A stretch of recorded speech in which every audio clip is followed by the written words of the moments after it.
প্রিয় পর্যটক ঢাকাবাসী, আমরা দেখাচ্ছি ঢাকার নতুন এবং পুরাতন বিমানবন্দরের দৃশ্য।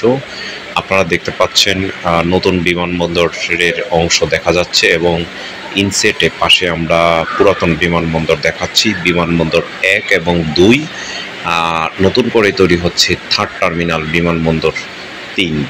তো ঢাকা বিমানবন্দর, যেটিকে হজরত শাহজালাল আন্তর্জাতিক বিমানবন্দর হিসাবে পরিচয় করিয়ে দিয়েছেন, এবং ঢাকা আন্তর্জাতিক বিমানবন্দরে পাশে হোটেল, মোটেল এবং শপিং সেন্টার, যেটি সাবেক সরকার তৈরি করেছেন, যেটি হচ্ছে আওয়ামী লীগ সরকার। তাদের এই ব্যতিক্রমী উন্নয়নগুলো অনেকের চোখে পড়ে এবং অনেকেই প্রশংসা করছেন। কিন্তু আমরা দেখেছি এখানে 1952 ভাষা আন্দোলন থেকে শুরু করে অন্যান্য যে সকল রয়েছেন, অনেকের মূর্তির উপরে এখানে আঘাত করা হয়েছে। এগুলো আসলে দেশের ঐতিহ্য।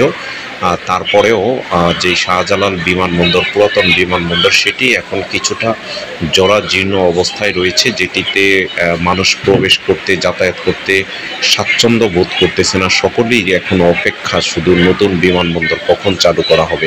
আমরা বলছি travelpost24.com থেকে বলি, দ্য ইমেজ অফ বাংলাদেশ, বাংলাদেশের প্রতিচ্ছবি।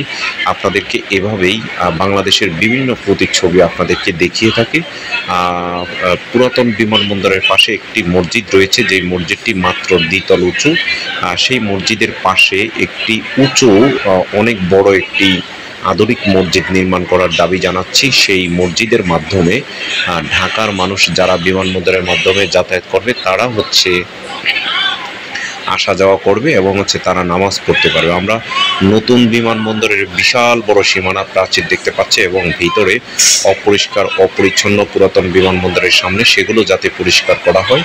আর যেটি দেখতে পাচ্ছেন, এটি হচ্ছে 5 তারকা একটি হোটেল এবং শপিং সেন্টার এবং কনভেনশন সেন্টার। এবং এইখানে ঢাকাতে যখন বিমানবন্দর এসে ল্যান্ড করবে, সেই বিমানবন্দরগুলো যাতে এখানে ল্যান্ড করে বিদেশিরা যাতে এখানে মার্কেট করতে পারে, এবং প্রবাসীরা যারা বিদেশে যাবেন তাদের জন্য ভিতরে থাকার কোনো ব্যবস্থা নেই। কিন্তু এইখানে হোটেল, মোটেল তৈরির মাধ্যমে সেখানে ঢাকায় এসে মানুষ অন্য কোথাও আর থাকার প্রয়োজন হবে না। সেই বিমানবন্দরের পাশেই সরকারি হোটেলে তারা থাকতে পারবেন।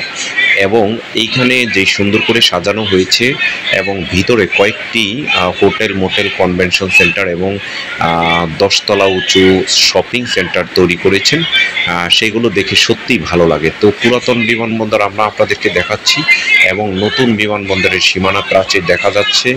আগামী হয়তো চলতি বছরের ডিসেম্বর মাসের দিকে হয়তো এই বিমানবন্দর চালু হবে, যেটি গত সরকার যারা ছিল, সাবেক সরকার, যাদেরকে ফ্যাসিস্ট সরকার বলা হয়, তারা যদি থাকতো হয়তো দেখা যায় গত বছর 2024 সালে বিমানবন্দর উদ্বোধন করা হতো।